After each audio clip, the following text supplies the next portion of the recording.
আমরা যখন একটা মাহফিল সাজাই, একটা মাহফিল যখন সাজাই, ওই জায়গার মধ্যে দেখবেন প্রধান অতিথি যিনি থাকে ওনার নাম সর্বপ্রথম দেই আমরা, সর্বপ্রথম প্রধান অতিথির নাম দিয়ে রাখি। কিন্তু ওই প্রধান অতিথি কিন্তু সবার আগে আসে না, ওই প্রধান অতিথি সবার পরে আসে আখেরি বক্তব্য, আখেরি ভাষণ দেওয়ার জন্য। আমার বাবাজিরা, বন্ধুরা, আমার নবীকে আমার আল্লাহ, আমার রব্বে কারীম সর্বপ্রথম সৃষ্টি করেছেন, আর এই বিশ্ব মাঝারি আমার নবীকে আমার আল্লাহ রাব্বুল আলামিন সবার শেষে, সকল নবীর শেষে দুনিয়াতে পাঠিয়েছেন। বলি না সুবহানাল্লাহ। এই দুনিয়াটাকে স্টেজ বানাইয়া, দুনিয়াটাকে একটা স্টেজ সাজাইয়া সেখানে প্রচার প্রসারণা করলেন, যারা যারা আসবে তাদের প্রচার প্রসারণা হলো। কিন্তু আমার বাবারা, আমার নবীকে আমার আল্লাহ এত সম্মান দিয়েছেন, পৃথিবীর শুরু থেকে শুধু প্রচার করেছেন আমার নবী দুনিয়াতে আগমন করবে। আর আমার নবীকে আমার রব্বে কারীম দুনিয়া সৃষ্টি হওয়ার পর থেকে প্রচার করার পরে সকল নবীর শেষে দুনিয়াতে পাঠিয়েছেন। বলি না সুবহানাল্লাহ। সবার শেষে পাঠিয়েছেন। পৃথিবীর মধ্যে যে মাহফিলগুলো হয়, প্রধান অতিথি যদি একজন আসে, একের পর এক, আজকে এখানে মাহফিল হলো, কালকে ওই জায়গায় মাহফিল হলো, এই জন্য প্রধান অতিথির অভাব নাই। কিন্তু আমার বাবারা, এই বিশ্ব মাজারের মধ্যে একজনই মাত্র প্রধান অতিথি। আমার আল্লাহ পৃথিবীর সৃষ্টির শুরু থেকে ওই প্রধান অতিথির আলোচনা করেছেন, মিলাদুন নবীর আলোচনা করেছেন। আমার নবী দুনিয়াতে আগমন করবে, এরপরে তো এই রকমের প্রধান অতিথি আর কোনো দিন দুনিয়াতে আগমন করবে না। এই জন্য পৃথিবীর শুরু থেকে আমার নবীজির মিলাদুন নবীর আলোচনা যেভাবে শুরু হয়েছিল, আর যেহেতু কোনো প্রধান অতিথি আসবে না, ওই প্রধান অতিথির আগমন শুভাগমন নিয়ে কিয়ামত পর্যন্ত দুনিয়ার মধ্যে আলোচনা হবে। এটাই হলো মিলাদুন নবী। বলি না সুবহানাল্লাহ। আমার বাবাজিরা, বন্ধুরা, আমার নবীজি দুনিয়াতে আগমন করবেন। নবীজি যখন গর্ভের মধ্যে মা আমেনার 6 মাসের কালে গর্ভ থাকা অবস্থায় বাবা মারা গেলেন, বাবা আব্দুল্লাহ। মহিলাদের যখন স্বামী মারা যায়, স্বামী মারা যাওয়ার পরে ওই মহিলারা আপনার 40 দিন পর্যন্ত ঘরের মধ্যে অবস্থান করে, সাদা কাপড় পরিধান করে, আপনার বিভিন্ন ধরনের সেন্ট, তারপরে সুঘ্রাণ, এগুলা বেশি একটা মাখে না। এগুলা বিধবা মহিলারা যারা, এগুলা মাখে না। আমার বাবারা, বন্ধুরা, কিন্তু আমার নবীজির মা যেই দিকে যাইতেন, রাস্তা দিয়ে যেদিকে হাঁটতেন, সুঘ্রাণ, এমন সুঘ্রাণ বের হতো যে অন্যান্য মানুষেরা বলে যে এই মক্কা নগরী কেন কোনোদিন কোনো জায়গায় এই ধরনের সুঘ্রাণ আমরা পাই নাই। বলি না সুবহানাল্লাহ। আমার নবীজি আসতেছেন, আমার নবীজির সৌন্দর্য, রহমত নিয়ে আসবেন, সৌন্দর্য সরাচ্ছেন আমার নবীজি।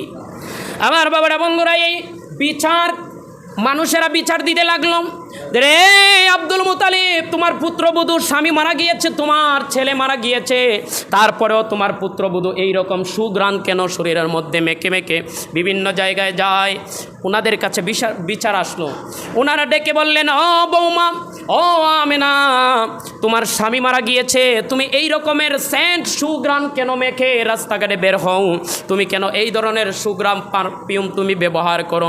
মা আমেনা ডেকে বলে, ও আব্দুল মুতালিব, আমার বাবা, শ্বশুরকে বাবা বলে সম্বোধন করে বলেন যে আমি জানি না, যেই দিন থেকে আমার পেটে এই বাচ্চা, আমার পেটের যে বাচ্চা আমার নবীজি আসলেন, সেই দিন থেকে আমার শরীর থেকে আমি কোনো সুঘ্রাণ মাখি না, কিন্তু আমার শরীর থেকে অটোমেটিক এই সুঘ্রাণগুলা, মেশক অম্বরের ঘ্রাণগুলা বের হতে লাগলো, প্রকাশিত হতে লাগলো। বলি না সুবহানাল্লাহ। যাই হোক আমার বাবারা, এগুলো আস্তে আস্তে আলোচনা হবে। আজকে প্রচণ্ড গরম। আল্লাহ রাব্বুল আলামিন আমাদেরকে এই গরম, এই ওয়েদার থেকে আমাদেরকে নাতিশীতোষ্ণ বায়ুমণ্ডল, গরম দূর করে দিয়ে শান্ত একটা পরিবেশ দান করেন। সবাই বলেন আমিন। মসজিদের দিকে আপনারা খেয়াল রাখবেন, মসজিদের দিকে আপনারা খেয়াল রাখবেন। প্রতি জুমায় আপনি বেশি টাকা দিতে পারেন আর না পারেন, অন্তত প্রতি জুমায় আল্লাহর ঘর মসজিদকে ভুলে যাবেন না। আল্লাহর ঘর মসজিদের মধ্যে একটু দান খয়রাত করার চেষ্টা করবেন। আরও অনেক কাজ এখনও বাকি আছে, আর 3টা জানালা বাকি আছে, দরজার উপর বাকি আছে, এগুলাতে গ্লাস লাগাইতে হবে। ফ্যান এখনও 1 কাতারি কমপ্লিট হয় নাই। আল্লাহ রাব্বুল আলামিন আপনাদের প্রচেষ্টায়, আপনাদের অর্থ সম্পদে আল্লাহর ঘর সুন্দর করে দেন। সবাই বলেন আমিন। আমরা চেষ্টা করব আল্লাহর ঘর মসজিদ কীভাবে সুন্দর করা যায়। আল্লাহ রাব্বুল আলামিন যাদের টাকার মাধ্যমে, যাদের পয়সার মাধ্যমে মসজিদ সৌন্দর্য হবে, তাদেরকে আল্লাহ মসজিদের দিকে যাতে ধাবিত করেন, মসজিদের মায়া মহাব্বত যাতে তাদের কলিজায় ঢুকিয়ে দেন। আপনারা এই জিনিসটা মাথায় রাখবেন। অনেক ফ্যান দেওয়ার বাকি আছে, এগুলো আলোচনা করবেন। দেওয়ার মতো যাদের তৌফিক আছে তাদের সাথে আলোচনা করবেন যে আমাদের জুমার মসজিদে অনেক মানুষ হয়, তখন অনেক মানুষ বসতে হয় ফ্যান ছাড়া। ফ্যানের নিচে বসেই শরীর থেকে ঘাম বের হয়, গরম তো বেশি। চেষ্টা করবেন যাদের টাকা পয়সা আছে আর যারা দানবীর তাদের সাথেও আলাপ আলোচনা করবেন যাতে আমাদের বাকি ফ্যানগুলো আমরা কমপ্লিট করতে পারি। আল্লাহ কবুল করেন। সবাই বলেন আমিন। ওয়া আখিরি দাওয়ানা আনিল হামদুলিল্লাহি রাব্বিল আলামিন। আল্লাহুম্মা আমিন। আসসালাতু ওয়াসসালামু আলাইকা ইয়া রাসূলুল্লাহ, আসসালাতু ওয়াসসালামু আলাইকা ইয়া হাবিবাল্লাহ, আসসালাতু ওয়াসসালামু আলাইকা ইয়া শাফিউল মুজনিবিন, আরিনি বিজামালিকা ইয়া রাহমাতাল লিল আলামিন। ইয়া রাব্বাল আলামিন, ইয়া রাহমাতুর রহিম, তোমার হাবিবের সৌন্দর্য বলি নিয়ে, তোমার হাবিবের প্রশংসায় আল্লাহ আমরার ক্ষুদ্র জ্ঞানে যা কিছু আলোচনা করলাম, ওয়াকিয়া গুস্তাকি খাতা খুসুন মাফ করে দিয়ে লক্ষ কোটি সবের হাদিয়া সোনার মদিনায় পৌঁছায় দাও।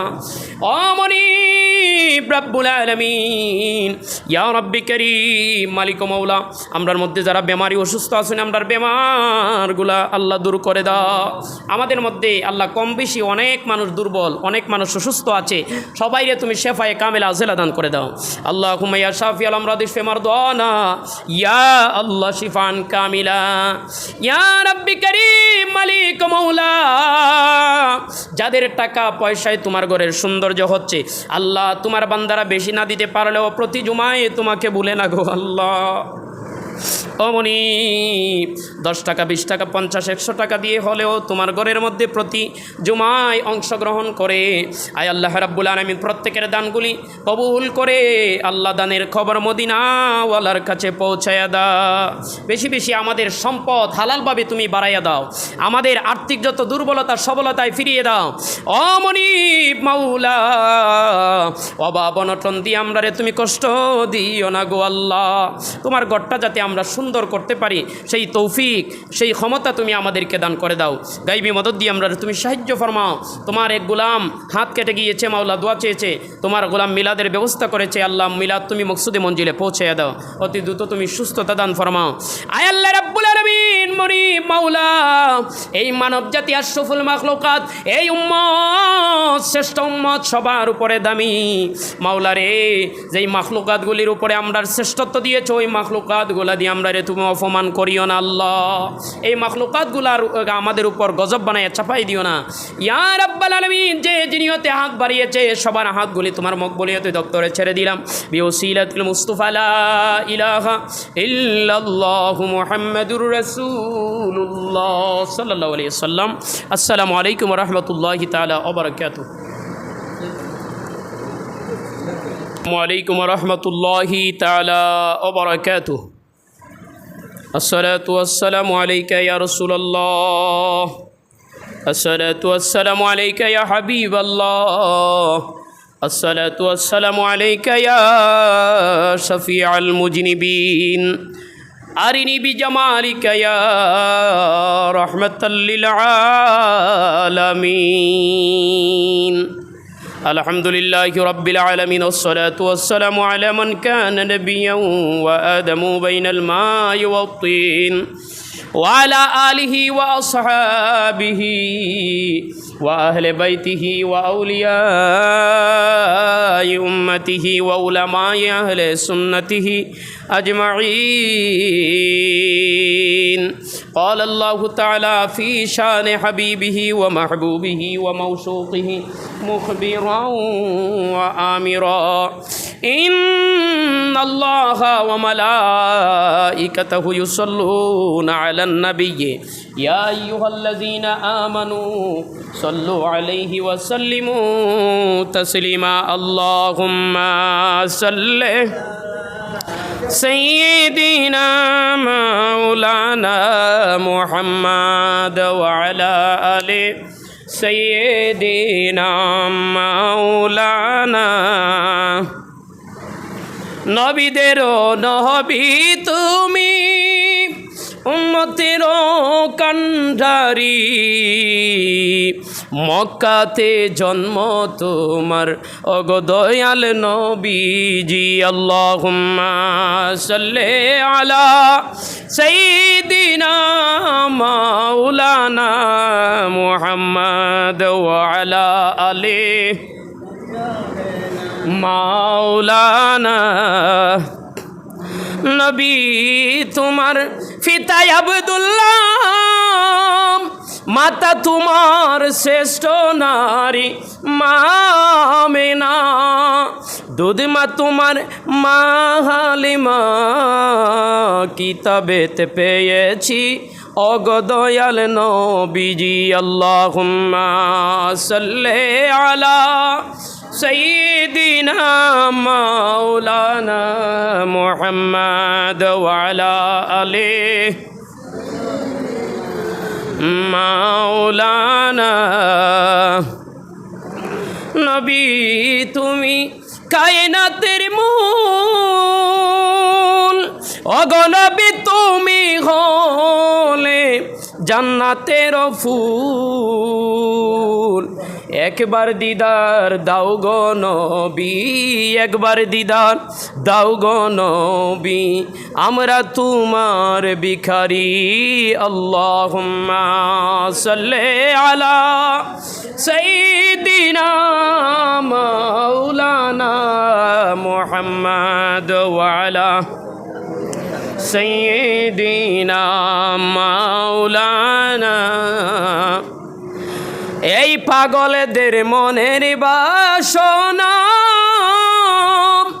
নবী জীবনে একবার যাব সোনার মদিনা।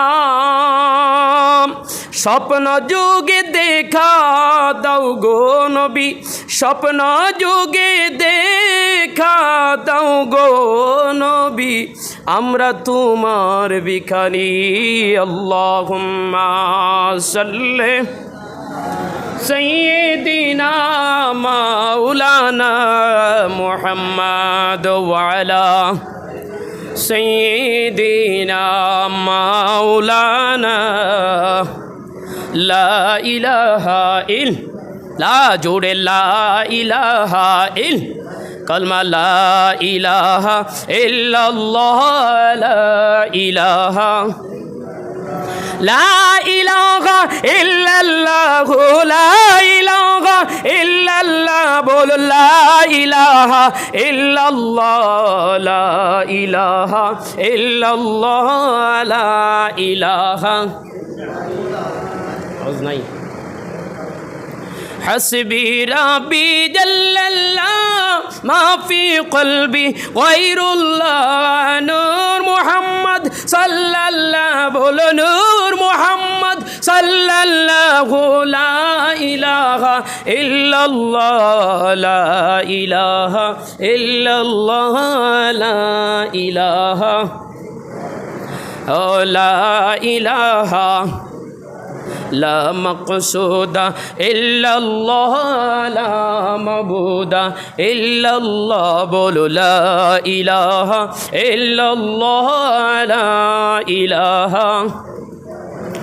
لا موجود إلا الله لا موجود إلا الله لا إله إلا الله لا إله إلا الله لا إله খেলো মুমিন প্রেম খেলা মোরার আগে মরণ ভালা খেলো মুমিন প্রেম খেলা মোহরার আগে মরণ ভালা জীবিত কালে মরতে পারলে মিটবে রে তোর মরণের জ্বালা লা ইলাহা ইল্লাল্লাহ লা ইলাহা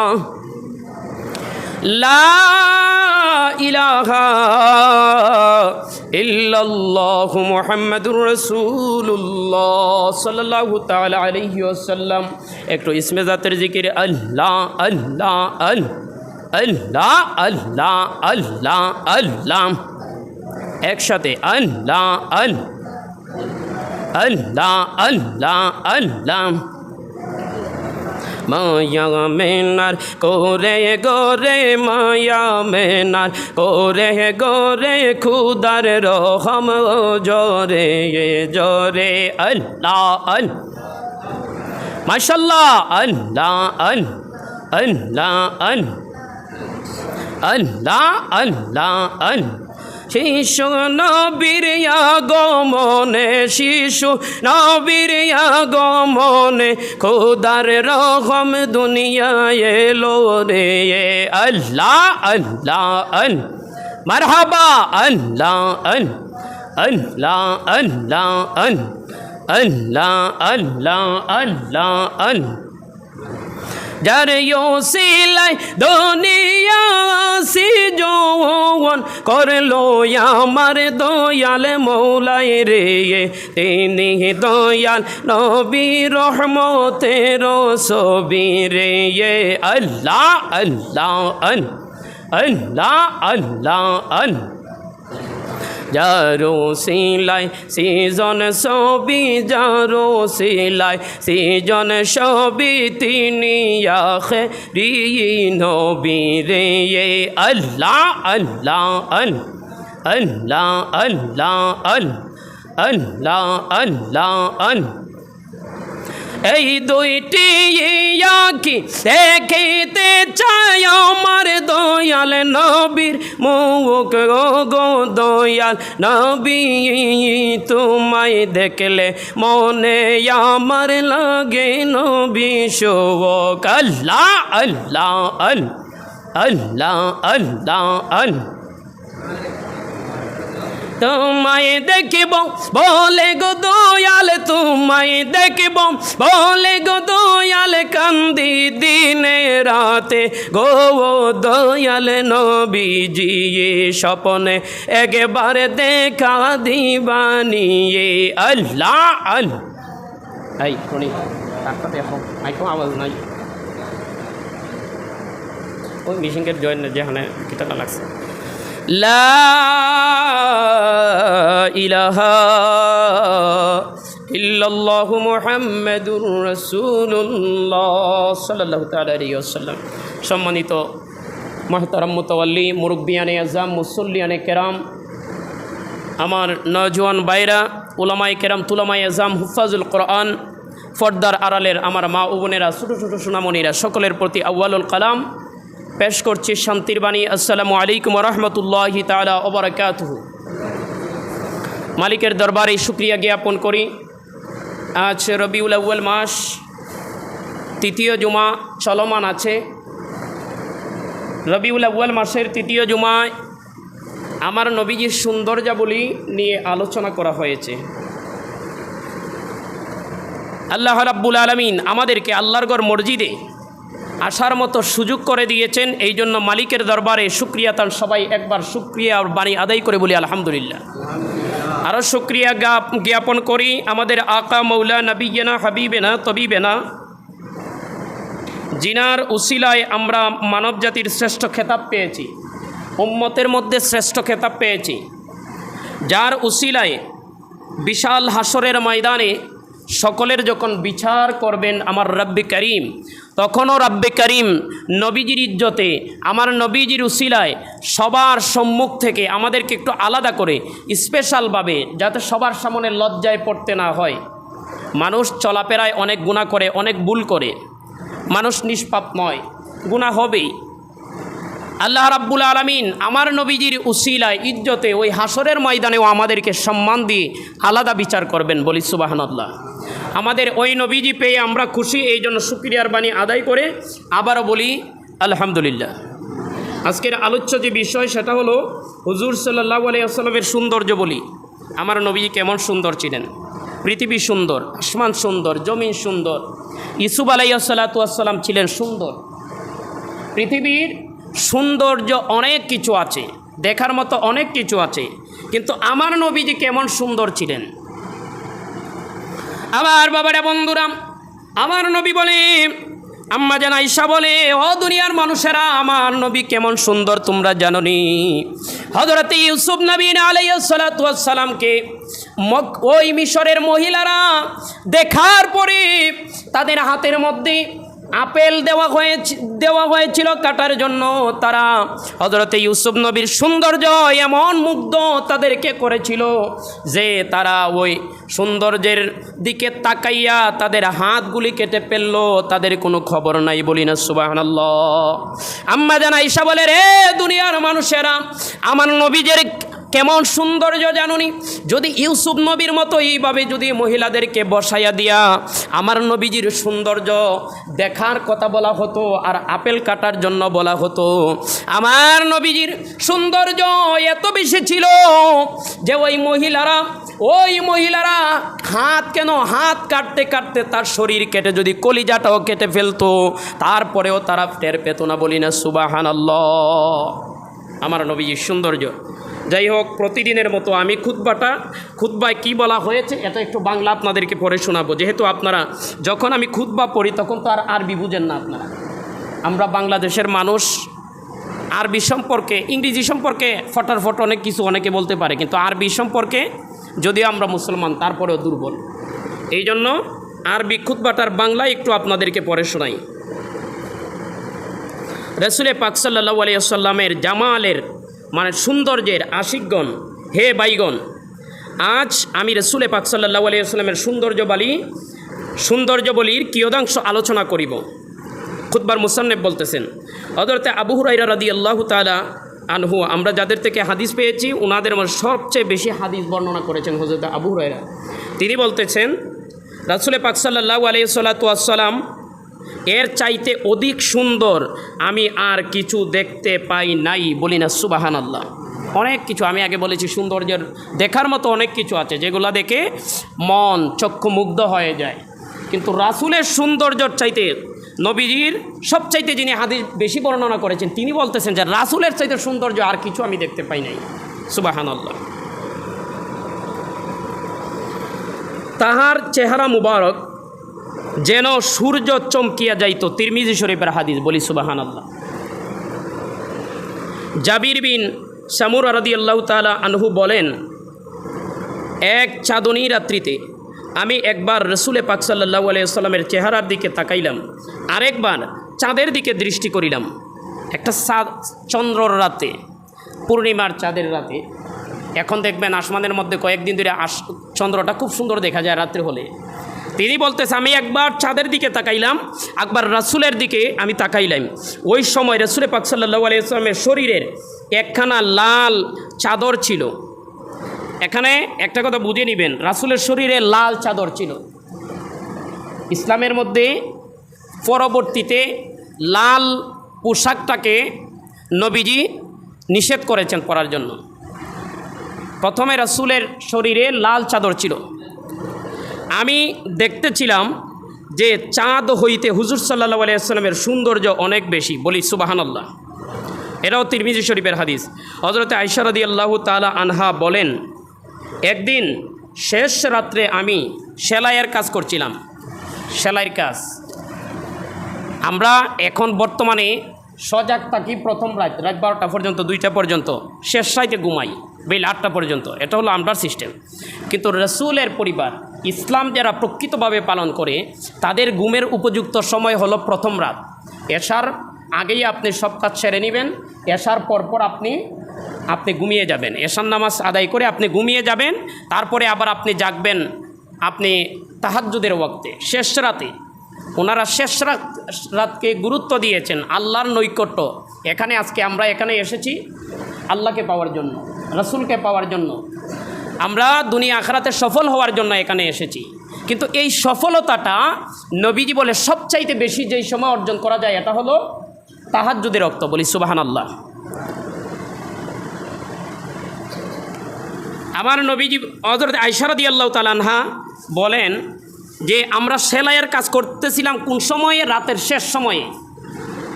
নামাজ কালাম পড়ে আল্লাহকে ডাকার পরে তারপরে ওনারা সেলাইয়ের কাজ করছিলেন। শেষ রাতে হঠাৎ আমার হাত হইতে সুই পড়ে গেল। সেলাই করতে গেলে যে সুইটা লাগে ওইটা পড়ে গেল। সুই যখন পড়ে গেল আমি আর উহা খুঁজিয়া পাচ্ছিলাম না, কারণ অন্ধকার তো। আগে তো এইরকম আপনার কি ছিল না, কারেন্ট ছিল না, সব কিছু প্রকাশ করে দিবে, আপনি সহজে পেয়ে যাবেন। ল্যাম্প ছিল, মোমবাতি ছিল, তারপরে এটার আলো একবারে কম ছিল। যাই হোক, উনি বলতেছেন যে আমি পাচ্ছিলাম না সুইটা খুঁজে। এমন সময় হুজুর সাল্লাল্লাহু আলাইহি ওয়াসাল্লামের আমার নিকটে আসিলেন। এটা কিন্তু হাদিস, ভালো করে লক্ষ্য করবেন। এমন সময় নবী আমার নিকটে আসলেন, তাহার চেহারার আলোতে আমার সুস প্রকাশ পাইয়া গেল। বলি না সুবহানাল্লাহ। যেখানে উনি সুই খুঁজে পান না, কিন্তু রাসূল আসলেন ঘরের মধ্যে। রাসূলের চেহারার সৌন্দর্য উনি বর্ণনা করতেছেন যে এত সুন্দর। এখন আমরা যদি এইসব আলোচনা করি, আপনি বলতে পারেন যে আমরা নবীজির প্রতি মহাব্বত বেশি দেখাইয়া আমরা মন গড়া কথা বলতেছি, কিন্তু এটা আমার কথা না। এটা নবীজির বিবি হজরতে আয়েশা রাদিয়াল্লাহু তাআলা আনহার কথা। উনি বলতেছেন যে যখন রাসূল আমার ঘরে আসলেন, উনার চেহারা মুবারকের আলো এত বেশি ছিল যে আমি ওই সুসটা ফাতাবাইয়ানাতিল ইবরা যে ওই সুসটা উনার চেহারার আলোতে প্রকাশ পাইয়া গেল। বলি সুবহানাল্লাহ। তারপরে আমি সেটা পেয়ে গেলাম। আমি ওই কথা হুজুর সাল্লাল্লাহু আলাইহি ওয়াসাল্লামকে বলিলাম। ইহাতে হুজুর সাল্লাল্লাহু আলাইহি ওয়াসাল্লাম ইরশাদ করিলেন, হে প্রিয়সী। নবীজি ওনাকে আদর করে ইয়া হুমায়রা বলে ডাকতেন। হুমায়রা মানে প্রিয়সী। বর্তমানে আমরা তো আমরার বউরে আমরা আদর করিয়া ডাকি না, ঘরের বউরে আবারও তো লাই দিতে কি দাঁড়িয়ে ঘরের বউরে খুব শাসন করে, এটা আপনারা ভালো জানেন। কিন্তু ওই অবৈধভাবে বয়ফ্রেন্ড গার্লফ্রেন্ড বিভিন্ন জায়গার মাঝে আপনারা দেখবেন যে খুব সুইট কইরা ডাকে, বেবি, কিউটি, সুইটি, জান, ফরান, অনেক কিছু ডাকে, কিন্তু বউরে আদর করিয়া ডাকতে চায় না। বউরে আদর করিয়া ডাকার সিস্টেম আমার নবী, এটা হলো আমার নবীর সুন্নতে মুবারাকা। বলি সুবহানাল্লাহ। নবীজি আম্মাজান আয়েশাকে সবসময় ইয়া হুমায়রা বলে ডাকতেন, হে প্রিয়সী, লাল সুন্দরী বলতেন। নবীজি বললেন, হে প্রিয়সী, বড়ই পরিতাপ, তিনবার বললেন নবীজি। বড়ই পরিতাপ মানে আফসুস তাহাদের জন্য যাহারা আমার চেহারার প্রতি মহব্বতের নজরে দেখিল না। বলি না সুবহানাল্লাহ।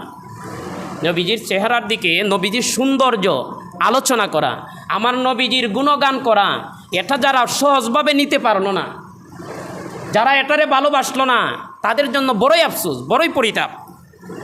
এটা হলো দুররুল মুনাজ্জাম শরীফের হাদিস, আম্মাজান আয়েশা থেকে হাদিস বর্ণনা।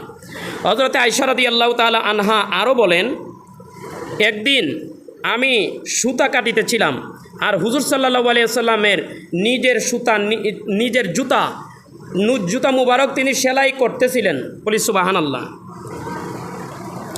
কাজ বড় হোক বা ছোট হোক, কাজই হয়। ঘৃণিত বিষয় হলো চুরি ডাকাতি, মানুষের সম্পদ আত্মসাৎ করা। আর আমরার সমাজে কিছু ভদ্রলোক আছে, এরা নিম্নমানের যারা কাজ করে, যারা ছোটোখাটো কাজ করে, তাদেরকে বিভিন্নভাবে টিটকারি মস্কারি করে, তাদেরকে হেয় প্রতিপন্ন করে, নিচু চোখে দেখে। বলি নাউজুবিল্লাহ। তাহলে আমার নবীজি নিজের জুতা নিজে সেলাই করতেছিলেন। আপনি একজন মানুষকে হালাল একটা কাজ করতেছে, হোক ছোটো হোক বড়, এটাকে আপনি অবহেলা করতে পারবেন না, তাকে এই জন্য আপনি লজ্জা দিতে পারবেন না। এটা আমার রাসূলের সুন্নত। কাজ যত ছোটোই হোক, যদি সেটা হালাল বা বৈধ হয়, নিজের কাজ নিজে করা উত্তম। বলি সুবহানাল্লাহ। এটা আমার নবীজির সুন্নতে মুবারাকা। নবীজি আম্মাজান আয়েশা সুতা কাটিতেছিলেন, আর নবীজি নিজের জুতা নিজে সেলাই করিতেছিলেন। রাসূল পাক সাল্লাল্লাহু আলাইহি ওয়াসাল্লামের পেশানি হইতে গরম টপ টপ করিয়া পড়িতেছিল গাম। নবীজির পেশানি মানে চেহারা মুবারক থেকে গাম জড়তেছিল। ওই গর্ম, আম্মাজান আয়েশা বলতেছেন, ওই গর্ম নূরে পরিণত হইতেছিল। বলি সুবহানাল্লাহ। আমরা গামতে বাতি জ্বলবো, এই যে আমাদের গাম পড়তেছে এখন আপনারা দেখতেছেন, বাতি জ্বলেনি গামতে, কিন্তু উনি বলতেছেন যে রাসূল যখন জুতা সেলাই করতেছিলেন গরমের কারণে ওনার পেশানি মুবারক থেকে গাম জড়ছে, আর যখন সেটা মাটির মধ্যে টপটপ করে পড়তেছে তখন এটা থেকে নূর চমকাইতেছে। বলি সুবহানাল্লাহ। এটা হলো আমার রাসূলের সৌন্দর্য। ইহা দেখিয়া আমি আশ্চর্যান্বিত হইয়া গেলাম। হুজুর সাল্লাল্লাহু আলাইহি ওয়াসাল্লাম বলিলেন, আশ্চর্য হইয়াছ কেন? আম্মাজান আয়েশাকে জিজ্ঞেস করলেন, ও আয়েশা, এত অবাক হইয়া কি দেখতেছো, তো আশ্চর্য হইয়া কি দেখতেছো? আমি বলিলাম, আপনার পেশানি হইতে গর্ম নির্গত হইয়া নূরে পরিণত হইতেছে দেখিয়া আমি তাজ্জব হইতেছি। আবু কবির হাজালি ওই সময়ের একজন কবি ছিল। তিনি একটা মেয়েকে ভালোবাসতেন, মেয়েটা খুবই সুন্দরী ছিল। ওই মেয়ের সৌন্দর্য উনি বর্ণনা করে একটা কবিতা লিখেছিলেন। আম্মাজান আয়েশা বলতেছেন, যদি আবু কবির হাজালি তার প্রেমিকার সৌন্দর্য নিয়ে সে কবিতা লেখছে, অনেক সুন্দর কবিতা লেখছে। আম্মাজান আয়েশা বলতেছেন, যদি এই আবু কবির হাজালি নবী গো যদি আপনাকে দেখিত তবে সে বুঝিতে পারিত যে তাহার কবিতার মর্ম আপনাতেই বিদ্যমান। সে ওই মহিলারে নিয়ে যে কবিতা লেখছে, এই মর্মটা একটা মানুষ একবারে নিকুত হইতে পারে না, আপনি যতই তার প্রশংসা করেন। কিন্তু উনি বলতেছেন, ওই মহিলা যদি নিকুত নাও হয়ে থাকে, পরিপূর্ণ নিকুত আপনি রাসূল, আপনার মধ্যে এই সৌন্দর্য সে দেখিতে পাইত যদি সে আপনাকে দেখিত। বলি না সুবহানাল্লাহ। সে কবিতায় বলিয়াছে, আমার প্রশংসিতা, মানে ওই তার প্রেমিকার কথা বলতেছে, যে আমার প্রশংসিতা হায়েজের গিন্নতা এবং দুগ্ধদানজনিত অসুবিধা সহবারজনিত সকল প্রকারের বাধা হইতে নাফাকি হইতে পবিত্র। আমি যখন তাহার ললাটের রেখাগুলির দিকে তাকাই, তখন দৃষ্টিপাত করিয়া দেখি সে চাঁদনির বিজলির মতো চমকিতেছে। সে তার প্রেমিকার কথা বলতেছে যে তার প্রেমিকা এত সুন্দর ছিল যে তার চেহারাটা যেন বিজলির মতো, আসমান যে ঠাড়া মারে যখন বিজলি দেয় তখন যেভাবে চমকায় আকাশের মধ্যে, এইভাবে তার প্রেমিকার চেহারাটা চমকায়। আম্মাজান আয়েশা এই জন্য বলতেছেন যে তার প্রেমিকা নিয়ে সে যে কবিতাটা লেখছে, এই পরিপূর্ণ প্রশংসা আমার নবীজির চেহারার মধ্যে বিদ্যমান ছিল। বলি সুবহানাল্লাহ। ইহা শুনিয়া রাসূল পাক সাল্লাল্লাহু আলাইহি ওয়াসাল্লাম কি বললেন? তাহার হাতের জিনিস রাখিয়া, রাসূল কি করলেন? জুতা সেলাই করতেছিলেন, তখন উনি জুতা সেলাই বন্ধ করিয়া তাহার হাতের জিনিস রাখিয়া আমার নিকট অগ্রসর হইলেন এবং আমার ললাটে চুম্বন করলেন, আমার কপালে চুম্বন করে। মা আয়েশার এই প্রশংসা দেখে তিনি এত খুশি হলেন যে ওনার কাজকর্ম রেখে মা আয়েশার কপালের মধ্যে আয়েশা চুমো দিলেন। বলি সুবহানাল্লাহ। হে আয়েশা, নবীজি বলিলেন, হে আয়েশা, আল্লাহ পাক তোমাকে ভালো প্রতিদান এনায়াত করুন এবং তোমার কথায় আমি এত খুশি হইয়াছি যে তাহা আমি ব্যক্ত করিতে পারিলাম না। এটা খাসাইসুল কুবরা শরীফের হাদিস। বলি সুবহানাল্লাহ। আমার রাসূলের সৌন্দর্য বর্ণনা করেছেন আমার রাসূলের স্ত্রী, আমাদের মা আম্মাজান আয়েশা রাদিয়াল্লাহু তাআলা আনহা।